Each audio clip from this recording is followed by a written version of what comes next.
মা মা অনেক ক্ষুধা পেয়েছে, কিছু বানাও না। আসসালামু আলাইকুম, আশা করি সবাই ভালো আছেন। তো আপনারা তো শুনলেনই আমার বাচ্চা কিছু খেতে চেয়েছে, তো আমি ঝটপট চলে আসলাম রান্নাঘরে। এসে বেগুন কাটলাম আর বেসনটা রেডি করে নিলাম, কারণ আমি আজকে বেগুনি বানাবো।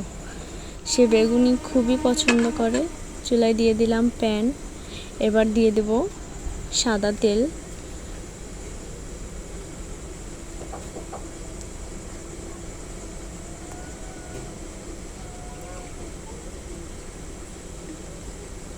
আমরা তেলটা গরম হওয়া পর্যন্ত ওয়েট করব। তেলটা গরম হয়ে গেলে একে একে বেগুনিগুলো বেসনে চুবিয়ে ভেজে ফেলব। দেখতেই পাচ্ছেন আমি একটা একটা করে বেগুনি চুবোচ্ছি আর তেলে দিয়ে দিচ্ছি।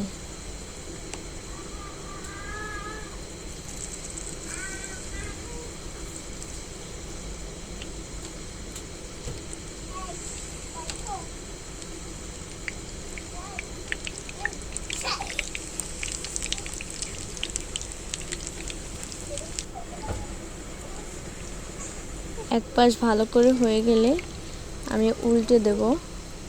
উল্টে পাল্টে একটু লাল লাল করে ভেজে নেব। লাল লাল হয়ে গেলেই তুলে নেব বেগুনিগুলো। দেখতে দেখতেই তৈরি হয়ে গেল একটি মজাদার নাস্তা, বেগুনি। তো ভিডিওটা কেমন লেগেছে আপনাদের কাছে অবশ্যই জানাবেন। সবাই ভালো থাকবেন। আল্লাহ হাফেজ। বেগুনি তো অনেক মজা হয়েছে।